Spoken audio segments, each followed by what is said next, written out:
Puji Tuhan, haleluya. Salam sejahtera bagi kita semua. Kiranya damai sejahtera sukacita tetap menyertai kita. Mari kita memulai kebaktian kita Jumat ini dengan berdoa. Bapa di sorga, terima kasih kalau Tuhan beri lagi kami kesehatan, kekuatan, kesempatan untuk kami bisa beribadah pada hari ini Tuhan. Urapilah kami semua Tuhan, biar lewat ibadah ini kami mendengar lagi suara Tuhan, kami memuji membesarkan nama Tuhan, kami menerima berkat daripada Tuhan. Urapi Tuhan semua hamba-hamba Tuhan yang ambil bagian dalam kebaktian lewat video ini. Dalam nama Tuhan Yesus kami berdoa, haleluya, amin. Puji Tuhan, pada kesempatan ini saya mau menyampaikan firman Tuhan mengenai mendengar tetapi tidak bertobat. Mendengar tetapi tidak bertobat. Dalam Matius pasal 11 ayat 20 sampai 22. Matius 11 ayatnya yang ke-20 sampai ayat yang ke-22. Saya baca untuk kita semua Matius 11 ayat 20 sampai 22. Lalu Yesus mulai mengecam kota-kota yang tidak bertobat, sekalipun di situ ia paling banyak melakukan mujizat-mujizatnya. Celakalah engkau Korazim, celakalah engkau Betsaida, karena jika di Tirus dan di Sidon terjadi mujizat-mujizat yang telah terjadi di tengah-tengah kamu, sudah lama mereka bertobat dan berkabung. Tetapi aku berkata kepadamu, pada hari penghakiman tanggungan Tirus dan Sidon akan lebih ringan daripada tanggunganmu. Haleluya. Dalam ayat ini Yesus mengecam beberapa kota. Disebutkan Yesus menyatakan celaka kepada kota-kota tersebut, yaitu Korazim dan Betsaida. Mengapa Yesus mencela? Mengapa Yesus mendatangkan celaka bagi kota-kota tersebut? Di situ dikatakan bahwa karena sekalipun di tengah-tengah mereka, bagi Korazim, bagi penduduk kota Korazim dan Betsaida, Yesus sudah mengadakan banyak mujizat. Dikatakan ayat 21, karena jika di Tirus dan Sidon terjadi mujizat-mujizat yang telah terjadi di tengah-tengah kamu. Jadi di kota Korazim dan Betsaida, di situ Yesus banyak melakukan mujizat. Tetapi sekalipun mereka melihat mujizat-mujizat, bagaimana perbuatan ajaib, bagaimana kuasa Tuhan. Kuasa Tuhan di sini, Bapak Ibu Saudara-saudari, menunjukkan satu perbuatan yang memang hanya bisa dikerjakan oleh Tuhan sendiri. Yang sakit disembuhkan, yang terjadi perbuatan-perbuatan yang ajaib begitu, yang menunjukkan sesuatu yang melebihi kekuatan manusia, yaitu kuasa dari Tuhan, keajaiban, kemuliaan Tuhan. Jadi di Korazim dan Betsaida, Yesus banyak melakukan mujizat, banyak menyatakan pertolongan, banyak menyatakan kuasa Tuhan, kuasa atau kemampuan yang memang bukan dimiliki oleh manusia, tetapi hanya dimiliki oleh Tuhan. Dan sekalipun Yesus sudah melakukannya, tetapi penduduk kota Korazim dan Betsaida tetap saja tidak bertobat. Saya mengajak kita membaca dalam Lukas, ya, dalam Injil yang sama menuliskan tentang kisah ini. Lukas pasal 10 ayat 13, saya bacakan Lukas 10 ayat 13. Celakalah engkau Korazim, celakalah engkau Betsaida, karena jika di Tirus dan di Sidon terjadi mujizat-mujizat yang telah terjadi di tengah-tengah kamu, sudah lama mereka bertobat dan berkabung. Jadi Bapak Ibu Saudara-saudari, di sini dikatakan bahwa terjadi banyak mujizat di tengah-tengah penduduk Korazim dan di tengah-tengah penduduk Betsaida. Tetapi mereka tidak bertobat. Di dalam Kisah pasal 2 ayat 22, saya mengajak kita membuka Kisah pasal 2 ayatnya yang ke-22. Kisah pasal 2 ayat yang ke-22. Kisah 2 ayat 22. Hai orang-orang Israel, dengarlah perkataan ini. Yang aku maksudkan ialah Yesus dari Nazaret, seorang yang telah ditentukan Allah dan dinyatakan kepadamu dengan kekuatan-kekuatan dan mujizat-mujizat dan tanda-tanda yang dilakukan oleh Allah dengan perantaran Dia di tengah-tengah kamu, seperti yang kamu tahu. Jadi kata mujizat-mujizat itu menyatakan kuasa, perbuatan ajaib Tuhan. Jadi Yesus memberitakan keselamatan dengan menyatakan kuasa atau kemuliaan Tuhan. Dan Bapak Ibu saudara-saudari, di Kisah pasal 2 dijelaskan kepada kita bahwa Yesus itu ditentukan Allah dan dinyatakan dengan kekuatan-kekuatan dan mujizat-mujizat dan tanda-tanda yang dilakukan oleh Allah dengan perantaran Dia. Jadi waktu Yesus datang ke kota Korazim dan Betsaida, maka Yesus datang dengan kemuliaan Tuhan. Yesus datang dengan kuasa Tuhan. Yesus datang dengan ketetapan Tuhan. Yesus datang dengan keperkasaan Tuhan. Tetapi penduduk Korazim dan Betsaida tetap saja tidak bertobat. Artinya, siapa lagi yang melebihi Yesus yang bisa dikirim, diutus untuk membuat penduduk Korazim dan Betsaida itu bertobat? Karena Yesus sendiri adalah Allah itu. Yesus sendiri datang dengan kemuliaan, dengan kuasa Tuhan. Yesus datang dengan menyatakan mujizat Tuhan. Jadi menunjukkan, menyatakan, membuktikan bahwa Yesus diutus, dikirimkan Tuhan, dan bahkan Dia sendiri adalah Tuhan itu sendiri yang datang untuk memberitakan kabar keselamatan. Tetapi ternyata sekalipun yang datang adalah Tuhan sendiri, yang datang diutus dengan kuasa Tuhan, dengan kekuatan Tuhan, tetapi penduduk Korazim dan Betsaida tetap tidak mau bertobat. Jadi Bapak Ibu saudara-saudari, tidak ada utusan, tidak ada nabi, tidak ada orang yang melebihi Yesus. Dan Yesus sudah diutus kepada Korazim, kepada Betsaida, tetapi mereka tetap tidak bertobat. Berbeda Bapak Ibu sekalian dengan Tirus dan Sidon. Tirus dan Sidon dikatakan tadi, mereka, andai kata Yesus datang dengan kemuliaan Tuhan kepada mereka, andai kata Yesus datang dengan kuasa Tuhan kepada mereka, maka dikatakan mereka akan bertobat. Tapi Yesus tidak menyatakan dirinya sendiri kepada Tirus dan Sidon, tapi Dia memakai hamba-hambanya, nabi-nabinya.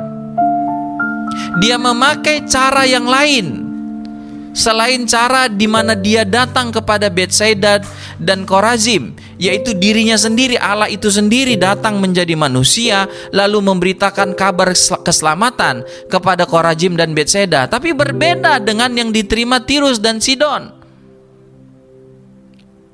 Tirus dan Sidon, Tuhan menyampaikan berita keselamatan kepada mereka, menyatakan firman Tuhan kepada mereka dengan cara yang lain, yaitu dengan nabi-nabi, ya, dengan cara yang lain. Dan mereka sama-sama, baik Korazim, Betsaida maupun Tirus dan Sidon, sama-sama tidak bertobat. Kalau kita lihat lagi Bapak Ibu Saudara-saudari, dalam Matius pasal 10 tadi dikatakan begini, Matius pasalnya yang ke-10. Matius pasal yang ke-10 tadi yang kita baca. Matius pasal 11. Maka ayat 22 katakan, tetapi aku berkata kepadamu, pada hari penghakiman tanggungan Tirus dan Sidon akan lebih ringan daripada tanggunganmu. Jadi hukuman yang akan diberikan kepada Tirus dan Sidon itu akan lebih ringan daripada hukuman yang diberikan kepada Korazim, kepada penduduk Korazim dan penduduk Betsaida. Karena penduduk Korazim dan Betsaida, mereka sudah mendengar keselamatan itu, firman Tuhan itu dari Yesus sendiri, dari Allah sendiri. Mereka sudah mendengar dan dengan kuasa Allah, berita Injil itu dinyatakan kepada mereka dengan kemuliaan Allah. Dan Allah sendiri yang menyatakan berita itu kepada mereka, tetapi mereka tidak bertobat. Memang Sidon dan Tirus pun tidak bertobat. Tapi dikatakan Alkitab, andai kata kepada mereka dinyatakan dengan cara yang dinyatakan kepada Korazim dan Betsaida, maka mereka sudah akan bertobat. Bapak Ibu Saudara-saudari, itulah sebabnya dikatakan bahwa hukuman yang akan diterima oleh Korazim dan Betsaida itu akan lebih berat daripada hukuman yang diterima oleh Tirus dan Sidon. Yesus adalah Tuhan sendiri. Dia datang dengan menyatakan kemuliaan Tuhan. Dia datang dengan menyatakan kuasa Tuhan. Dia memberitakan jalan keselamatan. Dan dengan menyatakan kuasa Tuhan, kemuliaan Tuhan, keperkasaan Tuhan, dengan melihat perbuatan Yesus, dengan melihat sifat Yesus, dengan melihat perkataan Yesus, dengan melihat kuasa yang ada padanya, maka orang akan percaya, akan menerima bahwa Dia adalah Tuhan. Karena hanya Tuhan yang bisa membangkitkan orang mati. Hanya Tuhan yang bisa mengusir setan-setan. Dan banyak hal lain lagi yang menyatakan bahwa Yesus yang memberitakan keselamatan itu adalah Tuhan. Tetapi walaupun seperti itu, ternyata ada orang yang tidak percaya, tidak bertobat, sekalipun Tuhan sendiri yang menyatakan berita keselamatan itu. Bahwa sekalipun dinyatakan dengan cara yang terbaik, tidak ada cara yang lebih baik selain dengan cara yang dinyatakan oleh Yesus. Tapi ternyata ada orang yang tidak bertobat sekalipun Yesus sendiri sudah datang, Tuhan sendiri sudah datang dan menyatakan kabar keselamatan itu.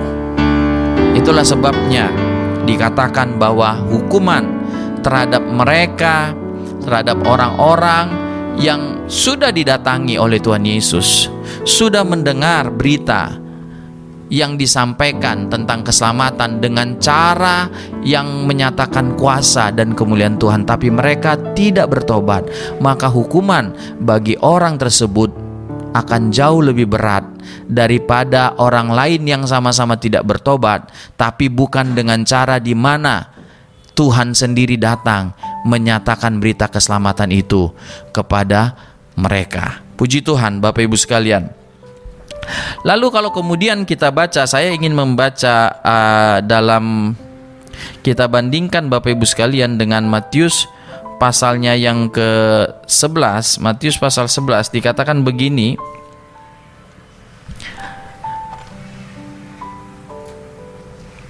bahwa akan terjadi Bapak Ibu sekalian dalam Lukas pasal 11. Mari kita lihat Lukas pasal 11. Lukas pasal 11 ayat yang ke-31. Lukas 11 ayat 31, pada waktu penghakiman, ratu dari selatan itu akan bangkit bersama orang dari angkatan ini dan ia akan menghukum mereka, sebab ratu ini datang dari ujung bumi untuk mendengarkan hikmat Salomo, dan sesungguhnya yang ada di sini lebih baik daripada Salomo. Pada waktu penghakiman, orang-orang Niniwe akan bangkit bersama angkatan ini dan akan menghukumnya, sebab orang-orang Niniwe itu bertobat waktu mereka mendengar pemberitaan Yunus, dan sesungguhnya yang ada di sini lebih daripada Yunus. Jadi dikatakan oleh Tuhan Yesus bahwa mereka yang menolak berita yang disampaikan oleh Tuhan Yesus akan menerima hukuman yang lebih berat daripada mereka yang menolak berita yang disampaikan oleh nabi-nabi sebelum Tuhan Yesus. Akan dikatakan bahwa orang-orang Niniwe saja akan menyalahkan orang-orang yang menolak, yang tidak bertobat, sekalipun Allah sendiri yang sudah memberitakannya. Karena penduduk Niniwe, mereka tidak mendengar dari Allah sendiri, tapi mereka mendengar dari Nabi Yunus dan mereka bertobat. Sementara Yesus jauh lebih besar daripada Nabi Yunus. Jadi orang Niniwe, mereka bertobat karena pemberitaan Nabi Yunus. Sekarang orang Korazim, orang Betseda, mereka tidak bertobat, walaupun yang memberitakan adalah Yesus sendiri, Allah sendiri. Maka waktu hari penghakiman itu, penduduk Niniwe akan mempersalahkan, akan mencela penduduk Korazim dan Betseda karena mereka tidak bertobat, tidak mendengar, tidak percaya pada berita yang disampaikan oleh Allah sendiri yang turun dari sorga untuk menyatakan keselamatan kepada kita manusia. Jadi Bapak Ibu, saudara-saudari, mari kita mempercayai, mari kita bertobat, kita dengar firman yang disampaikan oleh Tuhan Yesus, karena Dia adalah Tuhan sendiri yang datang ke dalam dunia menjadi manusia untuk memberitakan keselamatan, yaitu dengan cara bertobat. Dan kalau manusia menolak berita yang disampaikan oleh Allah sendiri, maka akan ada hukuman, bahkan dikatakan hukuman yang lebih berat daripada hukuman orang-orang lain yang tidak bertobat, di mana Injil itu, di mana keselamatan itu disampaikan kepada mereka dengan cara yang lain atau oleh orang yang lain yang bukan Tuhan Yesus sendiri. Dalam Ibrani, saya mau mengajak kita membuka dalam Ibrani pasalnya yang kedua. Ibrani pasalnya yang kedua ayat 3 dan 4. Dikatakan di situ, Ibrani pasal 2 ayat 3 dan 4. Bagaimana kita akan luput jikalau kita menyia-nyiakan keselamatan yang sebesar itu, yang mula-mula diberitakan oleh Tuhan dan oleh mereka yang telah mendengarnya kepada kita dengan cara yang dapat dipercayai, sedangkan Allah meneguhkan kesaksian mereka oleh tanda-tanda dan mujizat-mujizat dan oleh berbagai-bagai penyataan kekuasaan, dan karena Roh Kudus yang dibagi-bagikannya menurut kehendaknya. Jadi kalau orang menyia-nyiakan berita keselamatan yang disampaikan oleh Tuhan Yesus sendiri, oleh Tuhan sendiri, dan diteguhkan oleh Allah dengan kesaksian, mujizat-mujizat, dengan kemuliaan, dengan kuasa, maka bagaimana orang itu bisa lepas dari hukuman? Jadi orang yang menyia-nyiakan keselamatan yang sudah disampaikan, berita yang disampaikan sendiri oleh Tuhan Yesus, tidak akan lepas dari hukuman. Bapak, Ibu, saudara-saudari, Tuhan Yesus mau menyelamatkan kita. Itulah sebabnya Dia datang menjadi manusia. Dia memberitakan Injil keselamatan ini. Terimalah, percayalah. Mari kita bertobat, meninggalkan kesalahan, kekurangan kita. Karena itulah tujuan Yesus datang ke dunia, yaitu supaya Dia bisa menyampaikan Injil. Dan ketika Injil kita dengar dan kita percayai, maka ada keselamatan yang Tuhan akan berikan kepada kita. Tetapi kalau Injil yang disampaikan Yesus ini itu ditolak, maka akan ada hukuman, akan ada celaka yang datang kepada mereka yang menolaknya. Jadi terimalah Injil, terimalah berita firman Tuhan, terimalah keselamatan yang disampaikan oleh Tuhan Yesus, maka kita akan menerima keselamatan. Tetapi barang siapa yang menolak, barang siapa yang tidak bertobat, maka dia tidak akan luput dari hukuman yang akan diberikan oleh Tuhan kepadanya. Puji Tuhan. Saya mau akhiri dengan bahwa kebaikan Tuhan, tadi dikatakan ya, bahwa Tuhan datang dengan perbuatan-perbuatan ajaib, kebaikan-kebaikannya. Saya percaya kebaikan Tuhan juga dirasakan oleh kita semua. Setiap hari kita merasakan kebaikan, berkat, pertolongan Tuhan, mujizat Tuhan, kesehatan, pengampunan dosa, keselamatan, dan semuanya itu diberikan Tuhan kepada kita untuk kita bertobat, kita bertambah benar, kita meninggalkan hal-hal yang tidak baik. Kalau Tuhan memberi kita hidup, artinya Tuhan mau kita membenahi diri kita. Kalau Tuhan memberi kita rezeki, memberi kita berkat, memberikan promosi, memberikan kesembuhan, memberikan kesehatan kepada kita, artinya Tuhan mau kita hidup semakin mengasihi Dia, semakin menyenangkan hatinya. Jadi makin diberkati, makin ditinggikan oleh Tuhan, maka makinlah kita cinta Tuhan, makinlah kita hidup dalam kebenaran, makin kita ditambahi, makin kita menerima mujizat pertolongan Tuhan, maka makinlah kita setia, rajin beribadah, makinlah kita hidup dalam kebenaran Tuhan. Jadi Tuhan menyatakan Injilnya untuk mendatangkan keselamatan, untuk diterima, untuk dipercayai, bukan untuk ditolak.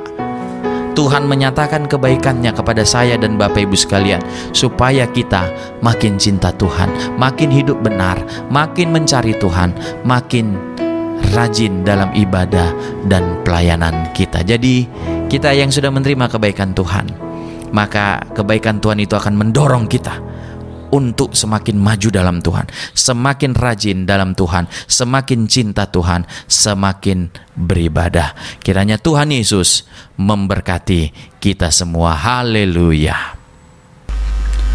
Haleluya, puji Tuhan. Mari kita nyanyikan pujian Ku Ada Sebab Anugerah-Mu. Haleluya, puji Tuhan. Haleluya. Haleluya. Haleluya. Ku ada sebab anugerah-Mu. Ku ada karena kasih-Mu, Tuhan Yesus. Ku berterima kasih buat kasih rahmat-Mu. Ku ada, haleluya. Ku ada sebab anugerah-Mu. Ku ada karena kasih-Mu, Tuhan Yesus. Ku berterima kasih buat kasih rahmat-Mu. Terima kasih, terima kasih Yesus, Yesus. Terima kasih karena anugerah-Mu buat hidupku sekarang. Ku kan memuji-Mu selamanya. Terima kasih, haleluya. Yesus, Yesus. Terima kasih, hanya anugerah-Mu buat hidupku sekarang. Bukan memuji-Mu selamanya lagi. Terima kasih, terima kasih Yesus, Yesus.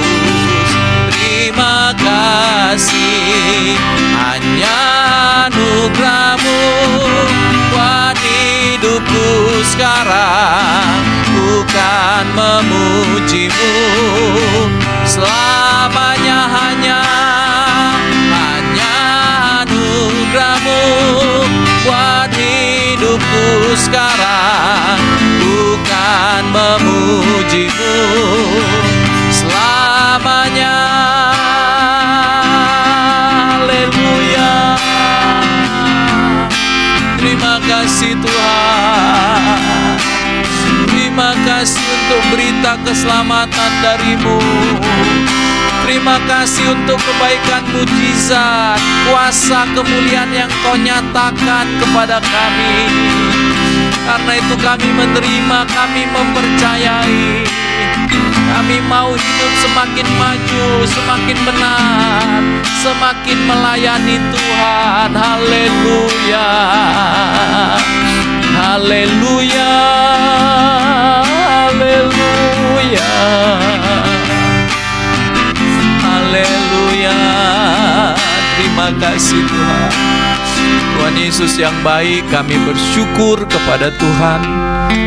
Kalau Engkau datang ke dalam dunia memberitakan berita keselamatan, dan kami adalah orang-orang yang percaya berita keselamatan yang daripada-Mu, karena Engkau menyampaikannya dengan kuasa Allah, karena Engkau sendiri adalah Allah Tuhan. Terima kasih Tuhan, dan biarlah kebaikan Tuhan itu membuat kami semakin setia. Ada keinginan dalam hati kami ingin membalas, ingin berbuat, melayani Tuhan, berdoa mengucap syukur untuk setiap kebaikan yang Engkau terima, yang Engkau sudah berikan dan kami sudah terima. Terima kasih Tuhan, berkatilah kami jemaat-Mu yang sudah beribadah.